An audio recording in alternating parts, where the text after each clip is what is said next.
Hello student, welcome to Bishop Academy online classes. Dear student, today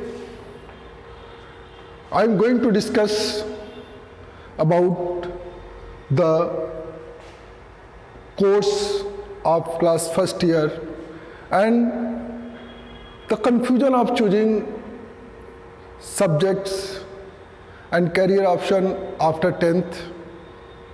Through this video is related to introductory class for you.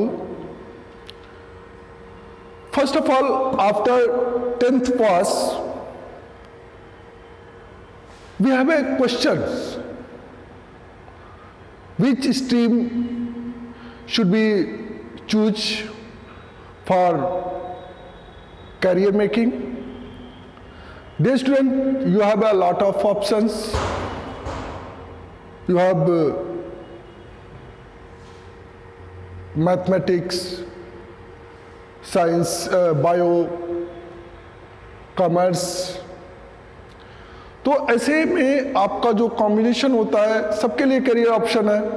आपके science पढ़ते हैं तो math, physics, chemistry पढ़ते हैं, या आप bio, physics, chemistry पढ़ते हैं, तो ये तो आपका साइंस का ऑप्शन है जिसमें आपके करियर ऑप्शंस हैं. लेकिन जो सबसे ज़्यादा इनका जो करियर ऑप्शन है वो लिमिटेड है, एक लिमिटेड एरिया से बिलोंग करता है. Suppose you study science through bio,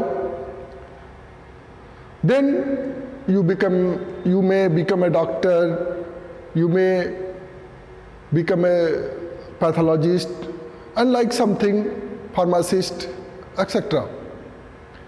अब ये जो एरिया है कैरियर का, अब यहाँ पे ये लिमिटेड है. वहीं आप मैथ से जाते हैं तो आप इंजीनियरिंग करते हैं, फार्मासिस्ट का कोर्स करते हैं, या फिर और कोई जॉब ओरिएंटेड जो कोर्सेज होंगे उसको करते हैं. बट मैंने इन अपने जो एक्सपीरियंस है और हमने जो अब तक देखा है कि बच्चे ऐसे जो मैथ बायो पढ़ने के बाद आगे 12th तक पढ़ते हैं, 12th के बाद से या तो कॉमर्स ले लेते हैं या फिर वो आर्ट साइंस पढ़ते हैं, ह्यूमैनिटीज़ में चले जाते हैं.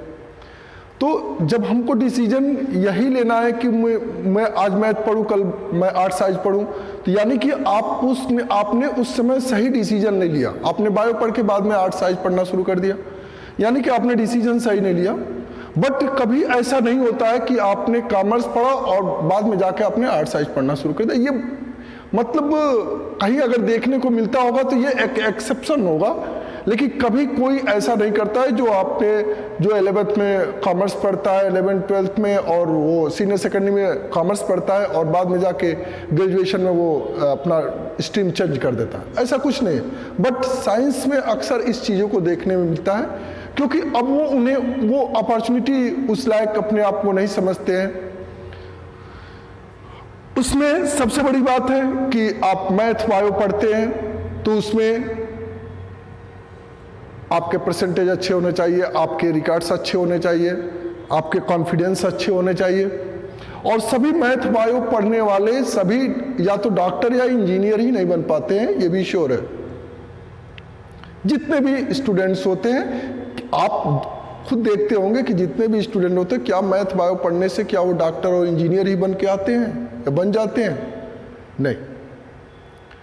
उसमें से 50% अपना स्ट्रीम चेंज करते हैं और 50% में कुछ ऐसे होते हैं जो बाद में कोई करियर ऑप्शन उनके पास उतना अच्छा वो क्या बोलते हैं परसेंटेज नहीं रहता है कि वो अपना आगे के करियर को मेंटेन कर सके as a doctor, as a engineer के रूप में. ढेरों सारे प्रॉब्लम्स होते हैं. Anyway, but as a commerce अगर आप चूज करते हैं तो you have a lot of opportunity India and abroad also. आपको यहाँ से लेके विदेशों में तक की आपकी अपॉर्चुनिटी आपके पास होती है. And different type of courses organised by different institution in all over the world including India. तो ये इतने अच्छे अच्छे कोर्स है इसमें कि आपने अगर पढ़ा है और आपने उस रेपुटेड कोर्स को किया है तो आपकी जॉब श्योर है। जैसे मैंने यह कहा कि वाई कॉमर्स, क्यों आप कॉमर्स लेंगे। अब वहां पे आपके लिए जो क्वेश्चन है, जो आपकी जो कंफ्यूजन होते हैं, मैं उस कंफ्यूजन को दूर करना चाहता हूं कि आखिर आप कॉमर्स क्यों लेंगे। तो why commerce, contrary to the perceptions, careers in commerce provide a high earning and respectable job। आप कोई भी जो कैरियर बनाना चाहते हो उसका जो मेन, जो आपका जो थीम होता है, मेन ऑब्जेक्टिव क्या होता है आपका, अर्निंग एंड रेस्पेक्टेबल जॉब। तो सबसे बड़ी कि आप कॉमर्स चूज करेंगे तो कॉमर्स से आप एक बेहतर अर्निंग, अच्छा अर्निंग कर सकेंगे और एक रेस्पेक्टेबल जॉब, एक रेस्पेक्टेबल पोस्ट पे आप पहुंच सकते हैं। जैसे सपोज करिए आप कॉमर्स पढ़ते हैं तो आप बैंक में मैनेजर हो सकते हैं, आप चार्टर्ड अकाउंटेंट हो सकते हैं, आप कंपनी सेक्रेटरी हो सकते हैं, आप फाइनेंस मैनेजर हो सकते हैं, और आप ICWA चार्टर्ड अकाउंटेंट, आपका कास्ट एंड वर्क अकाउंटेंट होते हैं, और भी आपके लॉ कोर्सेज है इससे रिलेटेड। तो इस तरह के आपके सबसे ज्यादा अर्निंग वाले जॉब आप कहीं से भी पता कर सकते हैं कि जो CA होता है उसकी सबसे ज्यादा अर्निंग होती है, वही आप बैंक मैनेजर है उसके जॉब में। ये एक सोफिशिएंट और एक सोफिस्टिकेटेड और एक रेस्पेक्टेबल जॉब होता है जिसके लिए आप एलिजिबल हो जाते हैं। दूसरी चीज है, students interested in numbers and the financial aspect of life should choose commerce. जो स्टूडेंट्स ज्यादा से ज्यादा संख्या में फाइनेंशियल एस्पेक्ट करते हैं, ज्यादा से ज्यादा पैसे का वो आशा करते हैं कि मैं ज्यादा से ज्यादा पैसे कराऊं, तो वो उन्हें क्या करना चाहिए, लाइफ शुड चूज कॉमर्स। उनको क्या चूज करना चाहिए, कॉमर्स चूज करना चाहिए। ज्यादा से ज्यादा पैसा कमाना चाहते हैं, एक लग्जरियस लाइफ आप अगर बिताना चाहते हैं तो आप कॉमर्स लीजिए। अब देखिए जितने भी इंडस्ट्रियलिस्ट हैं उनके बच्चे सभी साइंस कॉमर्स पढ़ते हैं, कोई साइंस नहीं पढ़ता। आपका यहाँ पर आप इधर आपका क्रेज कम दिखाई दे रहा है। जो ही आप गोरखपुर से लखनऊ से आगे बढ़िए तो आपको सबसे ज्यादा अगर सब अप्रोप्रिएट सब्जेक्ट, अगर सबसे ज्यादा अपॉर्चुनिटी वाला सब्जेक्ट है तो आपका कॉमर्स है, जिसमें आप सबसे ज्यादा अर्निंग कर सकते हैं, या सेल्फ एम्प्लॉयड बिजनेस से, या फिर आप किसी कंपनी या किसी इंस्टीट्यूशन में वर्क करके भी आप अच्छा पैसा कमा सकते हैं। For most part of study commerce requires common sense and logic institute. ये जो सब्जेक्ट होता है ये कॉमर्स, ये एक कॉमन सेंस की बात है, क्योंकि ये देखिए ऐसा सब्जेक्ट है जो प्रैक्टिकल होता है। ये सब्जेक्ट ऐसा है जो प्रैक्टिकली आपके लाइफ में ये इंसिडेंट्स होते रहते हैं, बट आप उसको क्या करते हैं, केयर नहीं करते हैं, आप उन चीजों को इग्नोर करते हुए चलते हैं। लेकिन आपके पूरे लाइफ में इस तरह के इंसिडेंट हो सकते हैं और उन्हीं का अकाउंटिंग आप करते हैं। एक प्रैक्टिकली लाइफ है, आपके बैंक अकाउंट से लेकर के आपके जितने एक्सपेंसेज होते हैं, जितनी सेविंग होती है, वो सारी चीजें को आप अगर अकाउंटिंग करना शुरू करें तो सब चीज पॉसिबल है। मतलब एक कॉमन सेंस की बात होती है, एक प्रैक्टिकल लाइफ होती है जिसको आप इसमें पढ़ते हैं। नेक्स्ट है वेरियस कैरियर ऑप्शन की बात करें कि आप कॉमर्स अगर चूज करते हो तो आपके पास कितने कैरियर ऑप्शंस है। Today there are a wide range of topics to choose from the pursue a career as a compared to a few years ago. Some of them specific of the stream of commerce, actuarial science जिसमें आप actuarial science पढ़ते हैं, जिसमें आप architecture वगैरह हो जाते हैं, ठीक है। कंपनी सेक्रेटरी आप जानते हैं कोई भी कंपनी है, अगर बड़ी कंपनी है जैसे रिलायंस हुआ, टाटा हुआ, तो इन सब में एक कंपनी सेक्रेटरी की पोस्ट होती है। और वो कंपनी सेक्रेटरी क्या करता है, पूरे कंपनी के कैपिटल फाइनेंशियल चीज़ों को और कंपनी की पॉलिसी रूल्स रेगुलेशन को देखता है, फिक्स करता है, और कंपनी की बोर्ड ऑफ डायरेक्टर्स की मीटिंग को अरेंज करता है, शेयर को इश्यू करने का काम करता है। मतलब ये सारी चीजें, प्रॉस्पेक्टस बनाना, कंपनी का फॉर्मेशन वगैरह, ये सब सारी चीजें कंपनी सेक्रेटरी के काम होते हैं। कास्ट एंड वर्क अकाउंटेंट, मैंने जहां पे प्रोडक्शन कास्टिंग होती है, कास्ट अकाउंटिंग, ठीक है, जहाँ पे प्रोडक्शन होता है वहाँ पे cost and work accountant ICWA का कोर्स होता है। चार्टर्ड अकाउंटेंसी, चार्टर्ड अकाउंटेंट होते हैं जो मैंने अभी डिस्कस किया था, वो हर एक कंपनी में भी होते हैं। अपना एक पर्सनल ऑफिस भी आप खोल सकते हैं, पर्सनली आप अपने ऑफिस में बैठ करके एज ए चार्टर्ड अकाउंटेंट आप वर्क कर सकते हैं और बहुत ज़्यादा पैसा, huge money should be will be earn by you.